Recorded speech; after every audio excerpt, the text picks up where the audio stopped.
انسان کو شرمندہ نہ کیا جائے۔ آپ سب کی خدمت میں سلام پہنچے۔ کئی دفعہ زندگی میں ایسا بھی ہوتا ہے کہ آدمی قصوروار نہیں ہوتا، مجرم نہیں ہوتا، لیکن وہ مجرم قصوروار گردانا جاتا ہے، پکڑا جاتا ہے۔ زندگی میں ایسی باتوں سے اگر ہم زیادہ شدید نہ ہوں، سنجیدہ نہ ہوں، تو ہنسی آتی ہے کہ اس میں میرا کوئی عمل دخل ہی نہیں تھا تو میں کیسے پکڑا گیا۔ ہم ڈیرے پر حاضر تھے تو 5 پڑھے لکھے اچھے شریف ذہین دانش مند لوگ جو وہاں موجود تھے وہ پکڑے گئے۔ بابا جی نے ہماری پیشی کروا دی، حالانکہ اس میں ہمارا کوئی قصور نہیں تھا اور ہم نے کوئی ایسی خرابی نہیں کی تھی۔ لو جی، ہماری سردنیں شروع ہو گئی۔ اصل میں بابا جی کسی بڑے جلسے سے آئے تھے اور زندگی بھر وہ کسی بڑے جلسے میں نہیں گئے تھے، لیکن ان کا کوئی مرید ہمارے الحمرا ہال میں، جو اس زمانے میں بڑا ہال تصور ہوتا تھا، لے گیا۔ وہاں پر ان کو ایک ایسے لیکچرار کا لیکچر سننا پڑا جو بڑی اچھی درد مندی کی باتیں کر رہا تھا اور پاکستان کو دل و جان سے چاہتا تھا، اور بابا جی اس کی باتیں سن رہے تھے۔ لیکن جب سب لوگ سر دھن رہے تھے تو اکیلے شاید وہی تھے جو اس کے اوپر ویسی توجہ نہیں دے رہے تھے جیسی کہ دینی چاہیے تھی۔ اس شخص نے کہا، دیکھو میرے پیارے ہم وطنوں، پاکستان بن گیا، اللہ کی ہم پر بڑی مہربانی ہوئی ہے، یہ خاص عطیہ خداوندی ہے اور ہم جتنا بھی اس کا شکریہ ادا کریں کم ہے۔ اگر یہ پاکستان نہ بنتا تو میں جو اس وقت آپ کے سامنے کھڑا ہوں، اس وقت ایک یونیورسٹی کا وائس چانسلر ہوں۔ میں یا تو ایک چپراسی ہوتا یا معمولی ایک کلرک ہوتا، اور یہ پاکستان ہی کی وجہ سے ہے کہ ایسے اونچے مقام پر کھڑا ہوں، آپ کو مخاطب کر رہا ہوں۔ بڑی اچھی بات تھی۔ ہم اکثر یہی کہتے ہیں، آپ نے اکثر سنا ہوگا۔ اب ہم کو انہوں نے بلا لیا اور قطار میں کھڑا کر کے کہا، دیکھو پیارے بچوں، ایسی بات نہیں کرتے۔ ہم نے کہا اگر اللہ ہمیں موقع دے ہم بھی ضرور ایسی بات کریں گے۔ کچھ بہت اچھے اچھے رتبے پر ہیں اور جا رہے ہیں تو ہمیں یہی کہنا چاہیے۔ انہوں نے کہا، خبردار، جس شخص نے یہاں رہ کر ذرا سی بھی تربیت حاصل کی ہے میں اس کو یہ بات کہنے کی اجازت نہیں دوں گا۔ ہم بڑے حیران ہوئے کہ سر یہ کیا بات ہوئی، یہ تو بہت اچھی بات ہے اور اس کا تو اعلان عام ہونا چاہیے، اور ہم پاکستان کے سارے شعبوں کی بات کر رہے ہیں۔ لیکن انہوں نے بڑی سختی سے منع کیا، اور پتہ یہ چلا کہ یہ جو دو تین ہزار آدمی اس شخص کی بات سن رہے تھے وہ شرمندہ ہو رہے تھے کہ یہ اس مقام پر پہنچ گیا پاکستان بننے کے بعد، جبکہ ہم ویسے ہی چھوٹے مقام پر ہیں۔ ان کے دل پر کیا بیتی؟ بابا جی کو دل کا بہت خیال تھا اور آدمی کا بہت خیال تھا، ترقی کا، سائنس کا یا رتبے کا بالکل نہیں۔ وہ کہتے تھے کہ یہ بات کہنا اور اپنے ہم وطنوں کو، اپنے قریبی عزیزوں کو شرمندہ کرنا جو ہے وہ بڑا ہی قبیح فعل ہے۔ اور پھر وہاں رہنے کے بعد ایک اور بات کا اس میں اضافہ ہوا، ایک اور بات کا، وہ یہ کہ ہم کو بڑی سختی سے منع کیا گیا کہ چونکہ آپ ایک ایسے مقام پر رہتے ہیں جہاں روحانیت کی باتیں ہوتی ہیں، تو اگر تم میں سے کسی کو خوش نصیبی سے نبی کریم صلی اللہ علیہ وآلہ وسلم کی زیارت ہو خواب میں، وہ ہرگز ہرگز کسی دوسرے سے اس کا ذکر نہ کرے۔ یعنی اتنا بڑا رتبہ، اتنی بڑی سعادت، اور یہ حکم دیا جا رہا ہے کہ ہرگز یہ بات نہ کریں۔ چونکہ ہم بولتے نہیں تھے تو ہم نے کہا بہت بہتر، لیکن یہ بات ہمارے دل میں رہی اور تجسس پیدا ہوا۔ ایک دن گزر گیا، 2 دن گزر گئے، میں جو بہت بے چین تھا کہ اس بات کی وضاحت ہونی چاہیے اور تھوڑا سا منہ چرا بھی تھا، اور میں ان سے ڈرتے ڈرتے بہت سی عجیب و غریب سی باتیں بھی پوچھ لیتا تھا۔ میں نے کہا حضور یہ بتائیے کہ اس دن یہ بات کی تھی، کوئی 1 ہفتہ ہوا، کہ اگر کسی خوش نصیب کو زیارت نصیب ہو حضور پاک صلی اللہ علیہ وآلہ وسلم کی تو اس کا ذکر نہ کرے۔ انہوں نے فرمایا کہ جو سننے والے ہوں گے وہ بہت خفت محسوس کریں گے کہ دیکھو یہ آدمی بڑا خوش نصیب ہے، اس کو تو زیارت ہو گئی، اور ہم بڑے کم نصیب لوگ ہیں، ہم میں کوئی نہ کوئی خرابی موجود ہے، اس کی وجہ سے ہمیں اتنا بڑا یہ اعزاز و شرف حاصل نہیں ہوا۔ خبردار، کسی کو شرمندہ کرنا تمہارا شعار نہیں ہے۔ اگر تم آدمی کو شرمندہ کرو گے تو تمہارا یہاں آنا محدود ہو جائے گا اور آپ کے رائٹس ریزرو ہو جائیں گے۔ خواتین و حضرات، ہم تو اپنے آپ کو برتر ثابت کرنے کے لیے اپنی ذات کو چوگا دیتے رہتے ہیں، اپنا میک اپ کرتے رہتے ہیں، اور حکم ہے کہ خبردار، دوسرے بھی لوگ تمہارے ساتھ رہتے ہیں، باقی کے 12 کروڑ جتنے بھی آدمی ہیں ان کو شرمندہ کرنا آپ کا منصب نہیں۔ آپ اس دنیا میں اس لیے نہیں آئے کہ آپ لوگوں کو خفیف کریں، ان کو شرمندہ کریں یا باعث بنیں ان کی نکبت کا، ان کی خجالت کا۔ تو اس ٹریننگ میں سے گزرتے ہوئے بڑے سال لگے، لیکن بدقسمتی سے یہ ٹریننگ پوری نہ ہو سکی، چونکہ ڈیرے کے باہر جو عمل چل رہا تھا وہ استکبار کا عمل تھا، تکبر کا عمل تھا، اور ہماری ساری کی ساری قوم تکبر کی راہ پر گامزن تھی، اور تکبر کی وجہ سے ہر شخص اپنی ذات کا ہو کر رہ گیا تھا۔ اور مجھے رہ رہ کر ایک ہی خیال آتا تھا کہ کسی زمانے میں ایک رنگین کارٹون دیکھا تھا سنیما میں کہ ایک کشتی ہے، وہ سمندر کی لہروں پر چلی جا رہی ہے اور اس میں 8 آدمی سوار ہیں، 4 ادھر بیٹھے ہیں اور 4 اس کے آگے نوک پر، تاکہ کشتی کا وزن اور توازن برابر رہے۔ اچانک جو آگے کا حصہ ہے اس میں سوراخ ہو جاتا ہے اور تیزی سے پانی اس کے اندر داخل ہونے لگتا ہے اور کشتی بھرنے لگتی ہے۔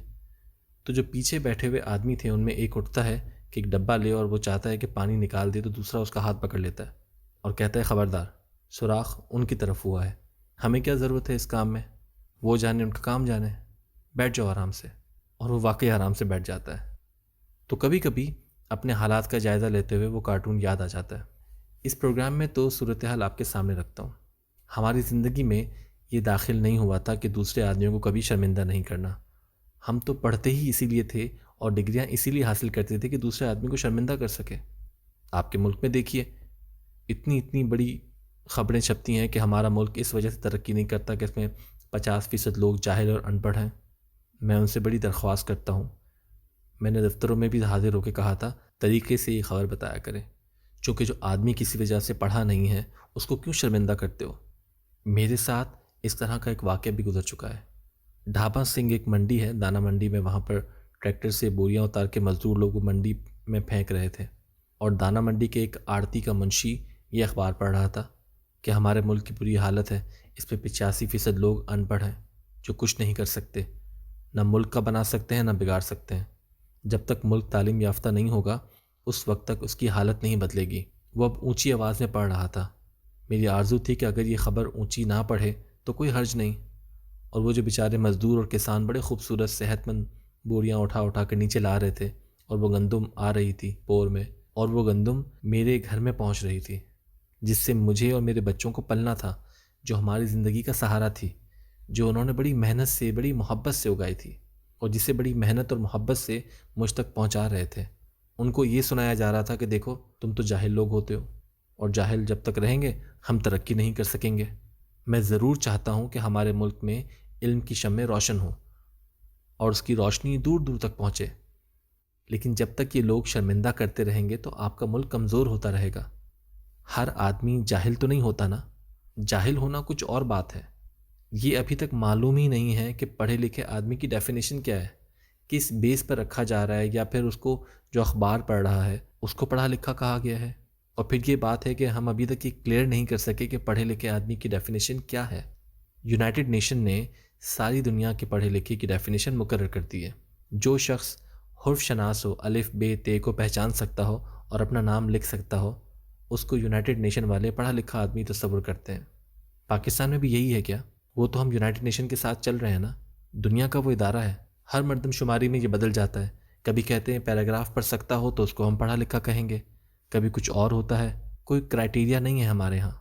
دیکھیے، ہمارا فورم ڈسکشن کا نہیں ہے، لیکن پڑھے لکھے کی تعریف انٹرنیشنل سطح پر مقرر ہو چکی ہے۔ میرے نزدیک کم سے کم پڑھا لکھا آدمی بی اے ہے، آرمی کے نزدیک پڑھا لکھا آدمی کم سے کم ایم اے ہے، ڈاکٹر کے نزدیک کم سے کم پڑھا لکھا پی ایچ ڈی ہے۔ اس طرح تو یہ کام آگے چلتا ہے۔ مشکل یہ پڑ رہی ہے کہ جو پڑھا لکھا آدمی ہوتا ہے بہت اچھا ہوتا ہے، اللہ نے اس کو بڑی صلاحیت دی ہوتی ہے، وہ یہ سوچتا نہیں ہے، ایک اسٹیج پر کھڑا ہو کے کہے گا دیکھو پاکستان بن جانے سے میرا رتبہ کتنا بڑا ہے، میں اپنے رتبے کی بات کر رہا ہوں۔ میرے ذہن میں لاشعور میں یہ خیال نہیں آئے گا کہ بہت سے لوگ بیٹھے ہیں سامنے سننے والے جو کسی بھی رتبے تک نہیں پہنچ سکے، لیکن وہ کنٹریبیوٹ کر رہے ہیں کسی نہ کسی طرح سے ملک کی اکانومی میں۔ فرض کریں وہ کنٹریبیوٹ نہیں کر رہے، لیکن وہ انسان ہے اور ان کا استحقاق ہے کہ زندہ رہنے کا۔ میری پیاری بیوی، اس کائنات میں جب دوسرا شخص پیدا ہوتا تھا پہلے کے حقوق آدھے رہ گئے، تو دوسرا شخص کون تھا، کیسا تھا، کنٹریبیوٹ کرتا تھا یا نہیں کرتا تھا، لیکن یہ رہ گیا۔ میں جو اس ملک میں رہتا ہوں میرے حقوق 1/14 کروڑ ہیں۔ میں یہ کہوں کہ چونکہ یہاں بیٹھا ہوا بات کر رہا ہوں اور آپ میری شکل دیکھ رہے ہیں، میں تعلیم یافتہ ہوں، حقوق کے معاملے میں ہم برابر ہیں۔ یہ مساوات ہم کو خاص طور پر دی گئی ہے۔ آپ لوگ اکثر پوچھتے ہیں اور اس بات پر غم کا اظہار کرتے ہیں، اور یہ جائز طور پر آپ کے دل کا غم بنا ہوا ہے کہ مسلمانوں میں اتفاق کیوں نہیں ہے۔ بہت سوچتے ہیں ہم، ہمارے ہاں ہی نہیں، ساری ملت اسلامیہ میں، ساری امت میں، عالم اسلام میں اتفاق کیوں نہیں ہے؟ یہ واقعی دکھ ہے اور بڑی دردمندی کے ساتھ، دل سوزی کے ساتھ اس کا ذکر کرتے ہیں۔ لیکن موٹی سی بات یہ ہے، اس وقت تک نا اتفاقی قائم رہے گی جب تک دوسروں کے حقوق کسی جگہ تلف ہو رہے ہوں گے۔ چوں ہی آپ نا اتفاقی کو محسوس کریں، آپ فوراً اندازہ لگا لیں، آپ کے پاس ایک تھرمامیٹر ہے کہ دوسرے آدمیوں کے حقوق جو ہیں وہ تلف کیے جا رہے ہیں، ضائع کیے جا رہے ہیں۔ اس لیے نا اتفاقی اور جو معاشرے، جو علاقے اور جو ملک بڑے اتفاق سے رہتے ہیں اور انصاف پسندی سے رہتے ہیں، ان کے اندر حقوق انسانی تلف نہیں ہوتے ہیں۔ آدمی پڑھا لکھا ہو، موٹا ہو، باریک ہو، کالا ہو، پیلا ہو، اس کا حق ہے۔ ملک کے رشتے سے اس کو پورے کا پورا حق ملتا ہے۔ تو ہم سے یہ کوتاہی ہوتی ہے، ہمارے سارے بابے یہ بات کہتے ہیں اور تکلیف دہ بات ہے۔ اس پر چلنا ہم تعلیم یافتہ لوگوں کے لیے بڑی مشکل بات ہے۔ وہ یہ ہے کہ کسی محفل میں، کسی مجلس میں، کسی گفتگو میں اگر آپ کے پاس بات کرتے ہوئے بہت اعلیٰ درجے کی دلیل آ جائے، ذہن میں بہت اچھی آرگیومنٹ آ جائے، تو وہ دوسرے بندے کو جو آپ کا مد مخالف ہے وہ گھائل کر دے، جو آپ دلیل دیں یا زائل کر دے، اس کو ملیا میٹ کر دے، تو ہمارے بابے کہتے ہیں ایسی دلیل روک لو، بندہ بچا لو۔ سامعین، بات تو بندے کی ہے، اور آپ ہمیشہ سے یہی بات کرتے رہے ہیں کہ ہمارے معاشرے میں توہین آدمیت ختم ہونی چاہیے، ہر آدمی کی عزت نفس جو ہے وہ بحال کی جائے۔ آپ نے کبھی محسوس کیا کہ یہاں سے بھاگنے والے لوگ یا کسی اور ملک میں سیٹل ہونے والے لوگ اس ملک کو پسند کرتے ہیں جس ملک کے رہنے والے سارے کے سارے توانا ہوں؟ ایسے ملک میں کبھی مائگریٹ نہیں کرنا چاہتے جہاں 2 3 4 حکمران ہوں، باقی کے سارے بیچارے مینڈک ہوں، کمزور ہو اور ناتواں۔ ہمارے ملک میں بھی کوششیں کی جا رہی ہیں، کچھ لوگ توانا طاقت والے ہوں اور باقی کے 14 کروڑ بیچارے ڈڈو ہوں۔ ڈڈو سمجھتے ہیں آپ؟ مینڈک جس کی کوئی حیثیت نہ ہو۔ تو اتنے مینڈکوں کے درمیان رہنا آپ کو تقویت عطا نہیں کر سکتا، خواہ ذاتی طور پر آپ کتنے ہی قوی کیوں نہ ہوں۔ مجھے یاد آیا کہ جب میں اٹلی میں تھا تو مجھے ٹینس کا کھیل دیکھنے کا بہت چسکا پڑ گیا تھا، اور مجھے ٹینس کا کھیل بہت اچھا لگتا تھا۔ یہاں کبھی اتنی شد و مت سے نہیں کھیلا جاتا تھا ہمارے ملک میں۔ وہاں جتنے بھی میچ ہوتے تھے میں بڑے شوق سے دیکھتا تھا۔ تو ایک بڑی اعلیٰ درجے کی ٹینس پلیئر تھی، اس کی کبھی ورلڈ چیمپئن تو نہ ہو سکی لیکن اٹلی کی تھی، اور اس کا نام تھا نینا لوہیٹی۔ اس کی اوپوننٹ تھی سینٹینا۔ سینٹینا ذرا بڑی عمر کی تھی اور نینا نوجوان تھی، چھوٹی تھی، لیکن نینا کا جسم مضبوط تھا۔ ایک دن ان کا میچ ہوا، سب کو 100% یہ یقین تھا کہ نینا جیتے گی، کیونکہ ایک تو اس میں صلاحیت بڑی تھی اور دوسرے وہ نوجوان تھی اور ایک جسمانی ساخت بڑی مضبوط تھی۔ تو میچ کھیلتے رہے، خدا کا کرنا کیا ہوا کہ سینٹینا جیت گئی۔ اس نے خوشی سے زور کا نعرہ لگایا، کیونکہ ہمیں بھی توقع نہ تھی۔ اور جب وہ نیٹ کے پاس جاتے ہیں اور جا کر ایک دوسرے سے ہاتھ ملاتے ہیں، تو جب ہاتھ ملانے لگی تو جو نینا تھی وہ شدت جذبات کے ساتھ رونے لگی۔